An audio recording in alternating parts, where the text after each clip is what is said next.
엄마, 이제서야 알았습니다. 엄마가 쓰러진 날, 저는 회사 회식 자리에서 삼겹살을 굽고 있었습니다. 혼수 상태로 중환자실에 누워 계신 어머니의 손을 잡으며 저는 그제서야 깨달았습니다. 제가 평생 당연하게 여겼던 그 사랑이 사실은 이 세상 그 무엇과도 바꿀 수 없는 기적이었다는 것을 40년을 함께 살면서도 단 한 번도 제대로 알아보지 못했던 사람, 바로 제 어머니였습니다. 오늘 끝까지 들으시면 저희 불효가 어떻게 무너지는지 보실 수가 있습니다. 그리고 괜찮으시다면 어느 지역에서 듣고 계신지 댓글로 한 번씩만 부탁드리겠습니다. 그럼 지금부터 저의 이야기를 시작하겠습니다. 여러분의 이야기도 궁금합니다. 이제 저의 이야기를 시작하겠습니다. 제 이름은 김준호, 올해 43세입니다. 대기업 과장으로 일하고 있고 아내와 초등학생 아들 하나를 둔 평범한 가장입니다. 아니, 평범하다고 생각했습니다. 제가 얼마나 큰 죄를 짓고 살았는지 깨닫기 전까지는요. 어머니는 올해 70입니다. 아버지는 제가 대학교 2학년 때 교통사고로 돌아가셨고 그 후로 어머니는 혼자 저를 키우셨습니다. 시장에서 떡볶이 장사를 하시며 새벽 5시에 일어나 밤 10시에 집에 들어오시는 삶을 20년 넘게 사셨습니다. 준호야, 너는 공부만 해. 엄마가 다 알아서 할게. 그게 어머니가 늘 하시던 말씀이었습니다. 저는 그 말을 곧이곧대로 믿었습니다. 아니, 믿는 척했습니다. 공부에만 집중하면 되니까, 집안일은 신경 쓰지 않아도 되니까 편했던 겁니다. 대학을 졸업하고 회사에 들어간 후에도 달라진 건 없었습니다. 엄마, 나 이번 주말에 회사 야유회 가야 돼. 엄마, 친구 결혼식이 있어서 못 가. 엄마, 처가 행사가 있어서. 항상 핑계였습니다. 명절에도 저는 처가를 먼저 들렀습니다. 아내가 원한다는 이유로. 어머니 댁은 항상 두 번째였고 짧게 들렀다가 피곤하다는 핑계로 일찍 나왔습니다. 괜찮아, 준호야. 엄마는 내가 잘 사는 게 제일 좋아. 어머니는 언제나 그렇게 말씀하셨습니다. 그리고 저는 그 말을 면죄부로 삼았습니다. 어머니가 괜찮다고 하니까 제가 이렇게 살아도 되는 거라고 스스로를 속였습니다. 어머니가 쓰러지신 후 저는 어머니의 집을 정리하게 되었습니다. 그곳에서 저는 제가 전혀 몰랐던 어머니의 삶을 발견했습니다. 낡은 냉장고 안에는 반찬 하나 제대로 없었습니다. 김치와 된장, 그리고 유통기한이 지난 우유 한 팩? 그게 전부였습니다. 엄마는 뭐 드세요? 혼자 사시는데 밥은 잘 챙겨 드시고 계세요? 제가 가끔 전화로 물으면 어머니는 늘 이렇게 대답하셨습니다. 그럼 잘 먹지. 엄마가 요리도 잘하잖아. 어제는 불고기도 해먹고 미역국도 끓여먹고 그랬어. 전부 거짓말이었습니다. 옷장을 열었을 때는 더 충격적이었습니다. 어머니의 옷은 고작 5벌. 그것도 전부 10년은 좋게 넘어 보이는 낡은 옷들이었습니다.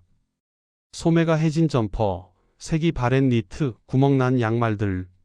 반면 제 방 한쪽에는 제가 학창시절 입었던 옷들이 그대로 보관되어 있었습니다. 깨끗하게 빨래되고 정성스럽게 개어진 채로 20년이 지난 옷들을. 서랍장에서는 통장을 발견했습니다. 잔액은 120만 원. 그게 어머니가 평생 모으신 전 재산이었습니다. 70평생을 살아오시면서 매일 새벽부터 밤까지 일하시면서 모으신 돈이 겨우 120만 원이었습니다. 왜 이렇게 적은가 싶어 입출금 내역을 보는 순간 저는 그 자리에 주저앉고 말았습니다. 김준호 학원비 80만 원. 김준호 대학교 등록금 250만 원. 준호 결혼 축의금 300만 원. 준호 아파트 보증금 지원 1000만 원. 손자 돌잔치 100만 원. 끝없이 이어지는 제 이름. 어머니는 당신의 인생에서 단 한 번도 당신을 위해 돈을 쓰신 적이 없었습니다. 통장 정리함 옆에는 공책 한 권이 있었습니다. 떨리는 손으로 펼쳤을 때 거기에는 어머니의 일기가 빼곡히 적혀 있었습니다. 2023년 3월 15일. 준호한테 전화했다. 바쁘다고 끊었다. 목소리는 들어서 좋았다. 2023년 5월 1일. 어린이날인데 준호네 가족은 처가댁 간다고 했다. 당연하지. 며느리 부모님도 보고 싶으실 거야. 준호가 효자라서 다행이다. 2023년 8월 14일. 추석인데 준호가 저녁 때 잠깐 들른다고 했다. 떡 만들어 놔야지. 준호가 호박떡 좋아하니까. 2023년 10월 7일. 요즘 허리가 많이 아프다. 병원 가야 하는데 준호한테 걱정 끼치기 싫어서 참는다. 괜찮아질 거야. 2024년 1월 1일. 새해 첫날. 준호한테 새해 인사 문자 보냈다. 답장은 엄마도 새해 복 많이 받으세요 히읗히읗이었다. 히읗히읗하 웃는 거라고 손자가 알려줬다. 준호가 웃으니까 나도 기분이 좋다. 저는 더 이상 읽을 수가 없었습니다. 공책을 덮고 한참을 울었습니다. 43년을 살면서 가장 많이 운 날이었습니다. 중환자실 면회 시간. 저는 매일 어머니의 손을 잡고 앉아 있었습니다. 의사 선생님은 말씀하셨습니다. 뇌졸중으로 쓰러지셨는데 발견이 너무 늦어서 예후가 좋지 않다고. 깨어나신다 해도 후유증이 클 거라고. 환자분이 쓰러진 시각이 오전 9시경으로 추정되는데 발견된 건 오후 6시였습니다. 혼자 사시나요? 의사의 질문에 저는 고개를 끄덕였습니다. 가족분들이 자주 연락하셨나요? 그 질문에는 대답할 수가 없었습니다. 저는 어머니께 얼마나 자주 연락했던가요? 일주일에 한 번? 한 달에 한 번?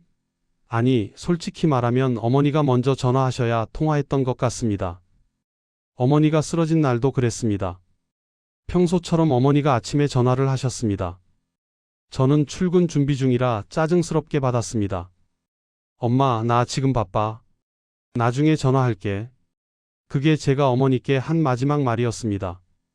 그리고 어머니는 전화를 끊은 후 쓰러지셨습니다. 아마도 바로 그때, 만약 제가 그때 통화를 조금만 더 했다면, 어머니의 목소리가 평소와 다르다는 걸 알아챘다면, 혹시 어디 아프시냐고 물었다면, 9시간. 어머니는 9시간 동안 혼자 바닥에 쓰러져 계셨습니다. 아무도 모르게, 아무도 찾지 않는 채로. 발견한 건 옆집 할머니였습니다. 어머니가 매일 아침 7시에 시장에 나가시는데 그날따라 안 보여서 이상하다 싶어 찾아오셨다고 합니다. 준호 씨 어머니가 얼마나 자랑을 하셨는데요. 아들이 대기업 다니고 손자도 있고 행복하게 산다고. 그런데 이렇게 혼자 쓰러져 계시다니. 옆집 할머니의 말을 듣는데 저는 제 자신이 너무 미웠습니다. 왜 어머니를 혼자 살게 했을까? 제 집은 방이 3개나 되는데 왜 어머니를 모시지 않았을까? 아내가 싫어할까봐? 불편할까봐? 아니면 제가 불편할까봐? 솔직히 말하면 전부 다 핑계였습니다. 그냥 저는 편한 게 좋았던 겁니다. 어머니와 함께 살면 이것저것 신경 써야 하니까, 제 생활이 방해받으니까.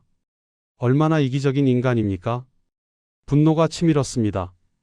저 자신에게, 제가 살아온 방식에게, 그리고 이렇게밖에 살 수 없게 만든 이 세상에게.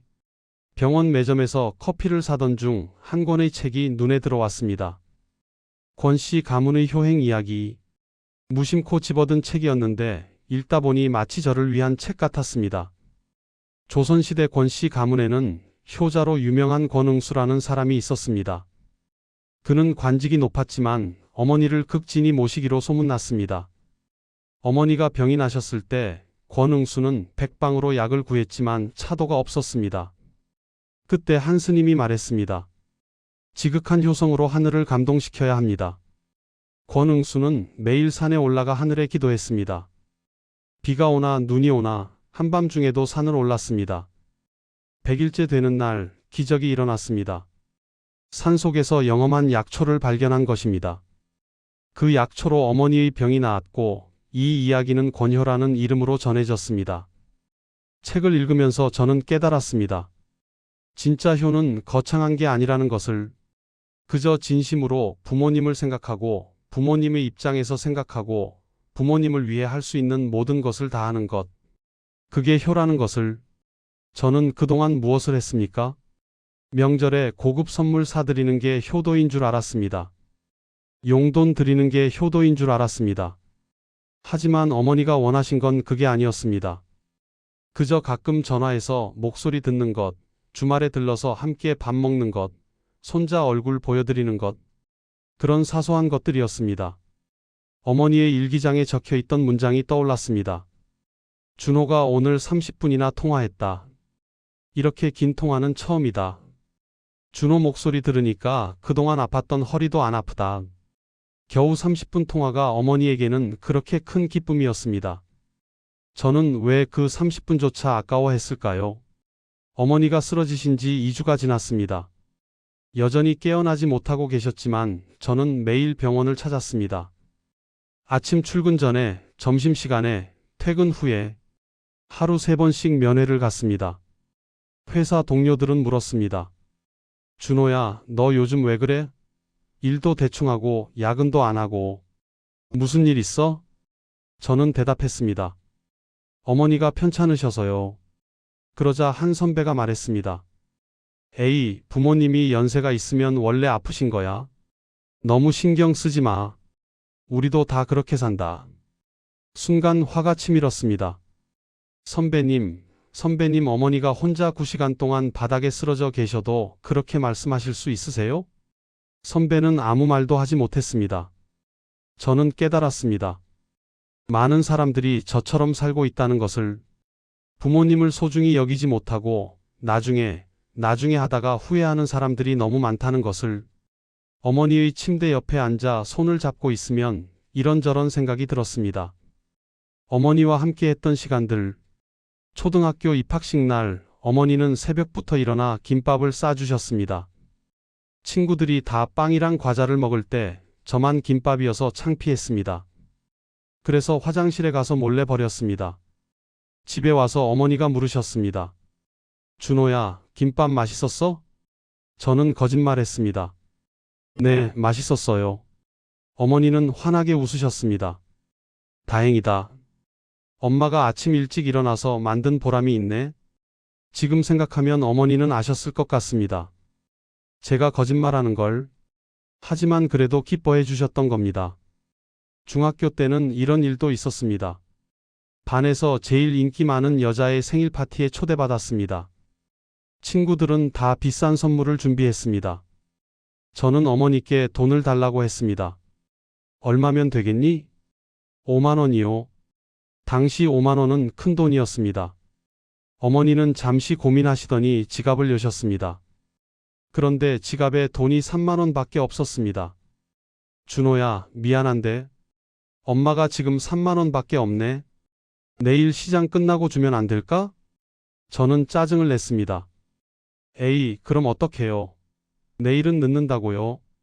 어머니는 난처한 표정을 지으시더니 방으로 들어가셨습니다.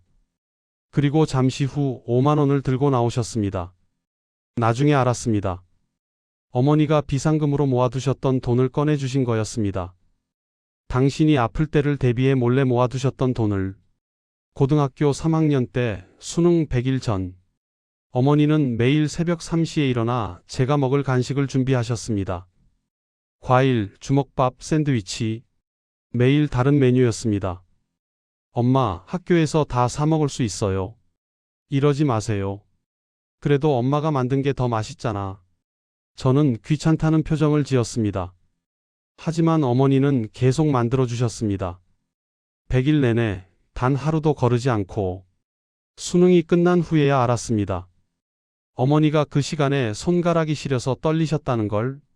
새벽 3시에 일어나서 찬물로 과일을 씻으시면서 손이 얼어서 감각이 없으셨다는 걸. 왜 그런 고생을 하셨어요? 물었더니 어머니는 웃으셨습니다. 내가 좋은 대학 가는 게 엄마 소원이었잖아. 그 정도는 당연한 거지. 대학 등록금. 아버지가 돌아가신 후라 형편이 어려웠습니다. 장학금을 받긴 했지만 부족했습니다. 어머니는 떡볶이 장사만으로는 부족하다고 생각하셨는지 새벽에 신문 배달을 시작하셨습니다.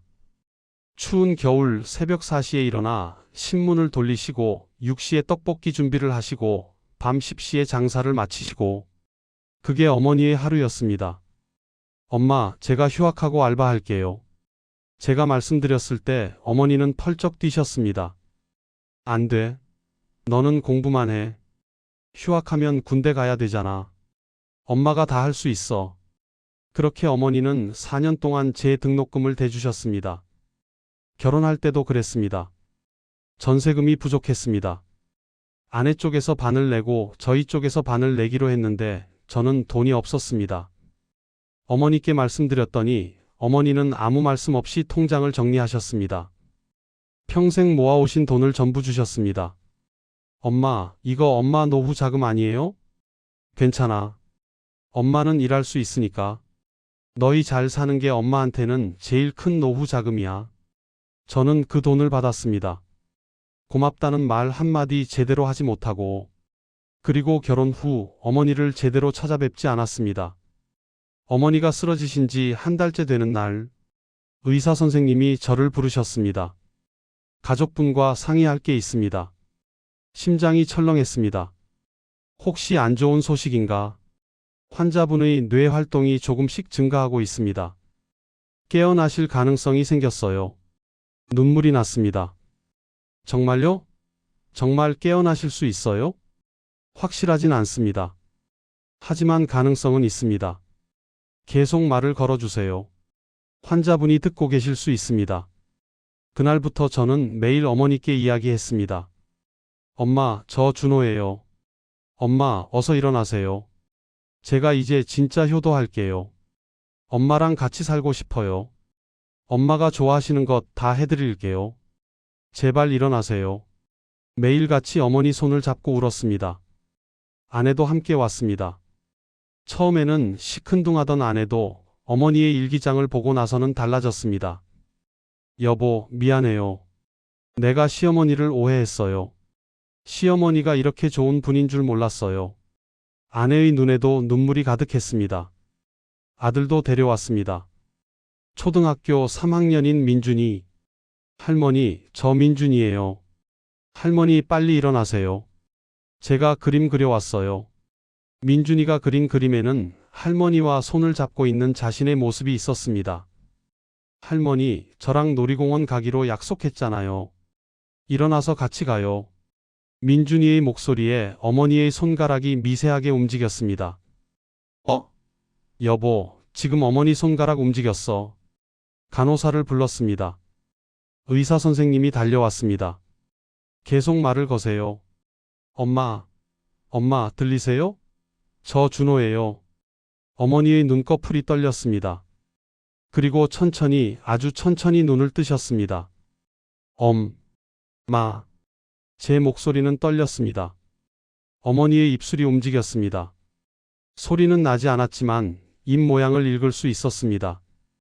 준호. 네. 엄마. 저예요. 준호예요. 어머니의 눈에서 눈물이 흘렀습니다.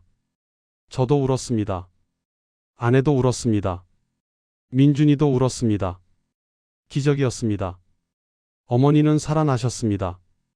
하지만 후유증이 있었습니다. 오른쪽 팔다리를 잘 못 쓰셨고 말씀도 어눌하셨습니다. 의사 선생님은 재활치료를 열심히 하면 좋아질 거라고 하셨습니다. 저는 결심했습니다. 어머니를 제 집으로 모시기로. 아내에게 말했습니다. 여보, 어머니를 우리 집으로 모시고 싶어. 혼자 계시게 할 수 없어. 아내는 잠시 고민하더니 고개를 끄덕였습니다. 그래요. 그게 맞아요. 제가 시어머니를 잘 모르고 살았어요. 앞으로 제가 잘할게요. 민준이 방을 어머니 방으로 들였습니다. 민준이는 거실에서 자겠다고 했습니다. 할머니가 편하게 주무셔야 해요. 우리 아들이 이렇게 착했나 싶었습니다. 어머니를 모시고 온 첫날, 어머니는 계속 미안하다고만 하셨습니다.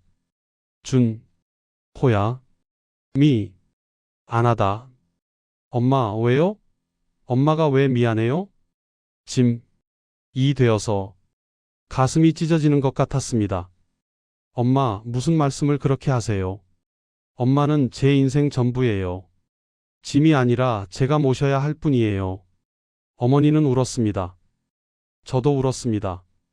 재활치료가 시작되었습니다. 매일 아침 출근 전에 어머니와 함께 스트레칭을 했습니다. 퇴근 후에는 어머니와 함께 산책을 했습니다. 처음에는 휠체어를 타셨지만 점점 워커를 사용하시게 되었고 나중에는 제 팔을 잡고 걸으실 수 있게 되었습니다. 엄마, 오늘은 50m나 걸으셨어요. 대단하세요. 준호야. 고맙다. 엄마, 제가 고마워요. 지금까지 저를 키워주셔서. 말씀도 점점 좋아지셨습니다. 발음이 정확해지시고 문장도 길어지셨습니다. 준호야, 오늘 회사는 어땠어? 엄마, 오늘 재미있는 일이 있었어요. 이런 대화를 나눌 수 있다는 게 얼마나 행복한지 몰랐습니다. 주말에는 어머니가 하고 싶으신 일을 했습니다. 엄마, 어디 가고 싶으세요? 시장. 가고 싶다. 어머니를 모시고 시장에 갔습니다. 어머니가 20년 넘게 장사하셨던 그곳. 시장 사람들이 어머니를 보고 반가워했습니다. 아이고, 권사님, 살아 돌아오셨네요. 얼마나 걱정했는지 몰라요. 어머니는 환하게 웃으셨습니다. 오랜만에 보는 어머니의 진짜 웃음이었습니다. 여러분, 덕분에 잘 있었어요. 시장 아주머니들이 떡볶이를 사주셨습니다. 권사님이 만든 떡볶이만큼은 아니지만 그래도 먹어봐요. 어머니는 떡볶이를 한 입 드시고는 눈물을 흘리셨습니다. 맛있어요. 정말 맛있어요. 단순히 떡볶이 맛 때문만은 아닐 것이었습니다. 어머니의 청춘이 담긴 그곳, 어머니가 저를 키우기 위해 땀 흘리셨던 그곳에 다시 오신 감동 때문이었을 겁니다. 어머니와 함께 사는 일상은 생각보다 행복했습니다. 아침에 일어나면 어머니가 거실에 앉아 계셨습니다. 엄마, 일찍 일어나셨네요. 응. 일찍 일어나는 게 습관이라. 엄마, 오늘 아침은 제가 만들게요. 내가 할게. 아니에요, 엄마. 앉아 계세요. 제가 할 수 있어요. 간단한 아침 식사를 준비했습니다. 계란말이, 김치, 밥, 미역국. 준호야, 요리 잘하네. 엄마가 가르쳐 주신 거예요. 기억 안 나세요? 제가 대학생 때 라면 끓이는 법 가르쳐 주셨잖아요. 그랬구나. 이제는 제가 엄마한테 밥 해드릴게요. 함께 아침을 먹었습니다. 민준이도 함께. 할머니, 이거 맛있어요? 응, 맛있단다. 다음에는 제가 할머니한테 계란말이 만들어 드릴게요. 이런 소소한 일상이 얼마나 소중한지 몰랐습니다. 저녁 시간도 달라졌습니다. 예전에는 회식이다 뭐다 핑계로 집에 늦게 들어왔는데 이제는 정시에 퇴근했습니다. 과장님, 오늘 회식인데? 죄송합니다. 어머니 저녁 식사 챙겨드려야 해서요. 에이, 하루쯤은. 어머니와 함께 할 수 있는 시간이 얼마 남지 않았을 수도 있습니다. 하루하루가 소중해요. 동료들은 처음에는 이상하게 생각했지만 나중에는 이해해 주었습니다. 집에 오면 어머니가 기다리고 계셨습니다. 준호야, 왔구나. 네, 엄마. 오늘 저녁 뭐 드시고 싶으세요? 아들이 해주는 건 다 좋아. 간단하게 저녁을 준비하고 함께 식탁에 앉았습니다. 엄마, 오늘 회사에서 재미있는 일이 있었어요. 뭔데? 신입사원이 실수를 했는데 제가 옛날 생각나서 웃겼어요. 제가 신입일 때도 그랬거든요. 호호. 그랬구나. 이런 대화가 좋았습니다. 특별한 내용이 아니어도 그저 함께 이야기 나누는 게 좋았습니다. 식사 후에는 함께 TV를 봤습니다. 어머니가 좋아하시는 드라마를 함께 보면서 이런저런 이야기를 나눴습니다. 엄마, 저 배우 누구예요? 김수현. 잘생겼지? 엄마가 좋아하세요? 응, 좋아해. 그럼 나중에 김수현 팬미팅 같은 거 있으면 데려다 드릴게요. 정말? 네, 정말요. 어머니의 눈이 반짝였습니다. 어린아이처럼. 주말에는 특별한 시간을 가졌습니다. 엄마, 오늘 어디 가고 싶으세요? 글쎄, 공원. 가고 싶은데? 그럼 한강공원 가요. 엄마 휠체어 가져갈게요. 아니야. 내가 걸을게. 엄마, 무리하시면 안 돼요. 괜찮아. 조금씩 걸을 수 있어. 한강공원에 갔습니다. 어머니는 제 팔을 잡고 천천히 걸으셨습니다. 준호야, 날씨 좋다. 네, 엄마. 정말 좋아요. 너랑 이렇게 걷는 거 처음이네. 가슴이 뭉클했습니다. 엄마, 제가 못되게 굴어서 죄송해요. 이제부터는 자주 함께 산책해요. 고맙다. 준호야. 벤치에 앉아 휴식을 취했습니다. 어머니가 하늘을 보며 말씀하셨습니다. 행복하다. 엄마도 행복하세요? 응. 너무 행복해. 지금이 제일 행복해. 눈물이 났습니다. 어머니가 쓰러지셨을 때 다시는 어머니의 목소리를 듣지 못할 줄 알았습니다. 다시는 어머니와 함께 걷지 못할 줄 알았습니다. 하지만 기적이 일어났습니다. 어머니는 돌아오셨습니다. 그리고 저는 깨달았습니다. 진짜 행복이 뭔지. 어느 날 저녁 어머니와 단둘이 이야기를 나눴습니다. 엄마, 제가 어렸을 때 이야기 좀 해주세요. 왜? 갑자기? 궁금해서요. 엄마가 저를 어떻게 키우셨는지. 어머니는 잠시 생각하시더니 입을 여셨습니다. 준호야, 너를 처음 안았을 때 엄마는 울었어. 왜요? 기쁘고 감사하고 그런데 무섭기도 했어. 이 작은 생명을 내가 잘 키울 수 있을까? 걱정됐거든. 엄마는 잘 키우셨어요. 그랬으면 좋겠다. 너 아빠가 돌아가셨을 때는 정말 힘들었어. 아버지 이야기는 처음 들어봤습니다. 어머니는 늘 아버지 이야기를 피하셨거든요. 엄마, 아버지는 어떤 분이셨어요? 좋은 사람이었어. 너를 정말 사랑했지. 내가 2살 때 돌아가셔서 기억 못하겠지만 아버지가 돌아가시고 어떠셨어요? 힘들었어. 너무 힘들었어. 하지만 포기할 수 없었어. 너 때문에. 어머니의 목소리가 떨렸습니다. 너를 잘 키워야 한다는 생각뿐이었어. 그래서 시장에서 장사를 시작했지. 엄마, 그게 쉬웠어요? 아니, 처음에는 정말 어려웠어. 떡볶이 만드는 법도 몰랐고, 손님 응대하는 것도 낯설었어. 그래도 하셨잖아요. 그래야 했으니까. 너한테 밥을 먹여야 했으니까. 엄마, 준호야. 엄마는 내가 행복하면 그걸로 충분했어. 내가 좋은 학교 가고, 좋은 직장 다니고, 좋은 사람 만나서 행복하면 엄마는 그걸로 만족했어. 엄마는 행복하지 않으셨어요?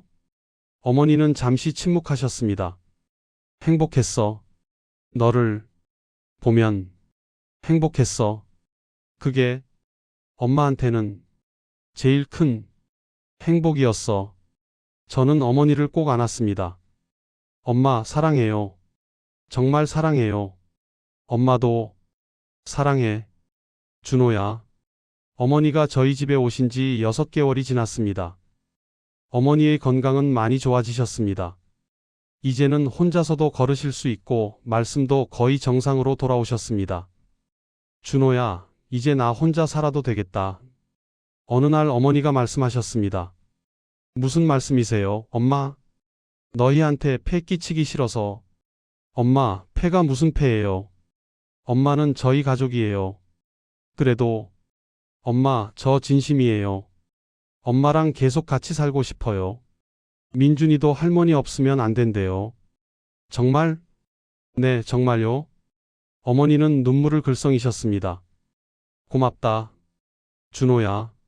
사실 이 6개월은 제 인생에서 가장 의미 있는 시간이었습니다. 어머니와 함께 아침을 먹고, 함께 저녁을 먹고, 함께 TV를 보고, 함께 산책하고, 이런 평범한 일상이 얼마나 소중한지 깨달았습니다. 어머니 생신날, 온 가족이 모여 작은 파티를 열었습니다. 엄마 생신 축하드려요. 케이크에 촛불을 켜고 함께 생신 축하 노래를 불렀습니다. 어머니는 촛불을 끄시며 소원을 비셨습니다. 엄마, 무슨 소원 비셨어요? 준호가 계속 건강하고 행복했으면 좋겠다고. 엄마 소원은 안 빌어요?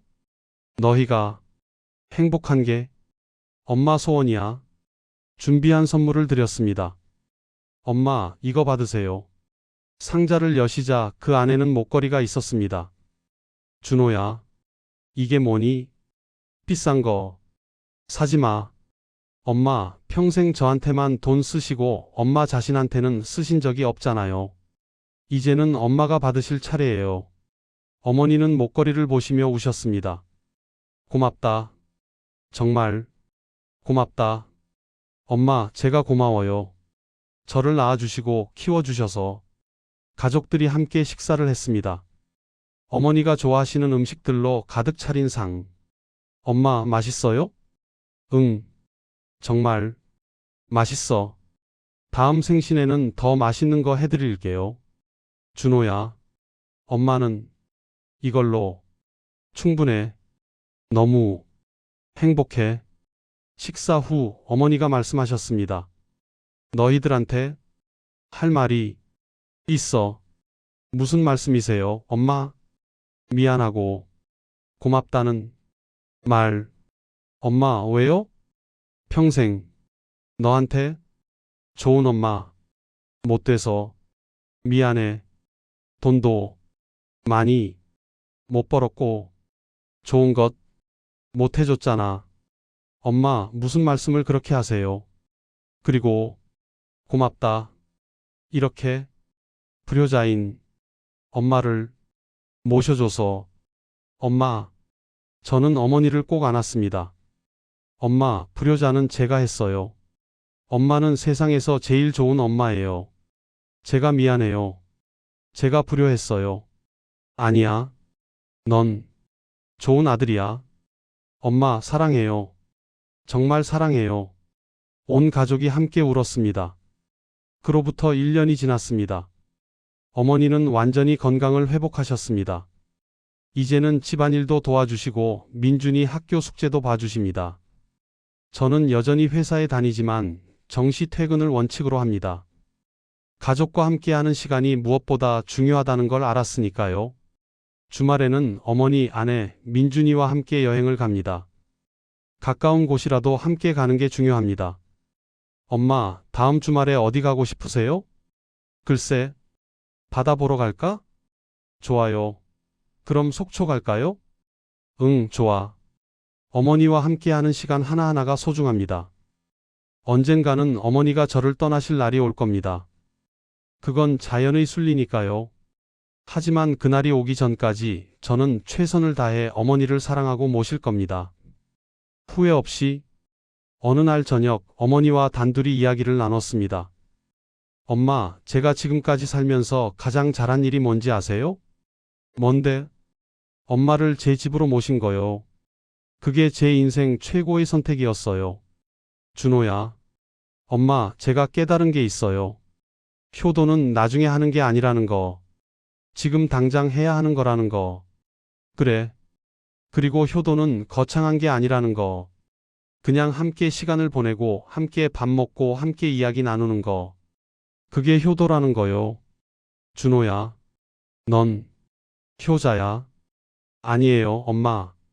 저는 한참 부족해요. 그래도 이제라도 깨달아서 다행이에요. 엄마는 행복해. 정말 행복해. 저도 행복해요, 엄마. 창밖으로 달이 떠올랐습니다. 밝은 보름달.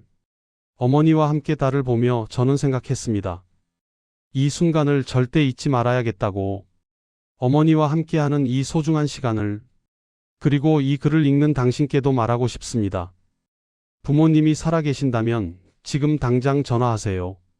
사랑해요 라고 말하세요. 고마워요 라고 말하세요. 시간이 지나면 후회합니다. 제가 그랬으니까요. 하지만 운이 좋게도 저는 두 번째 기회를 받았습니다. 당신도 지금이 기회입니다. 나중에 하지 마세요. 지금 하세요. 효도는 지금입니다. 엄마, 내일은 뭐 하고 싶으세요? 준호야, 그냥 너랑 함께 있으면 그걸로 충분해. 저도요, 엄마. 저도 엄마랑 함께 있는 게 제일 좋아요. 어머니의 손을 잡았습니다. 따뜻했습니다. 살아있다는 게 느껴졌습니다. 이 손을 놓지 않을 겁니다. 절대로. 끝. 오늘 이야기 어떠셨나요? 마음의 울림이 있으셨다면 구독과 좋아요로 마음을 전해주세요. 더욱 따뜻하고 감동적인 사연으로 보답해드리겠습니다. 오늘도 행복한 하루 되세요.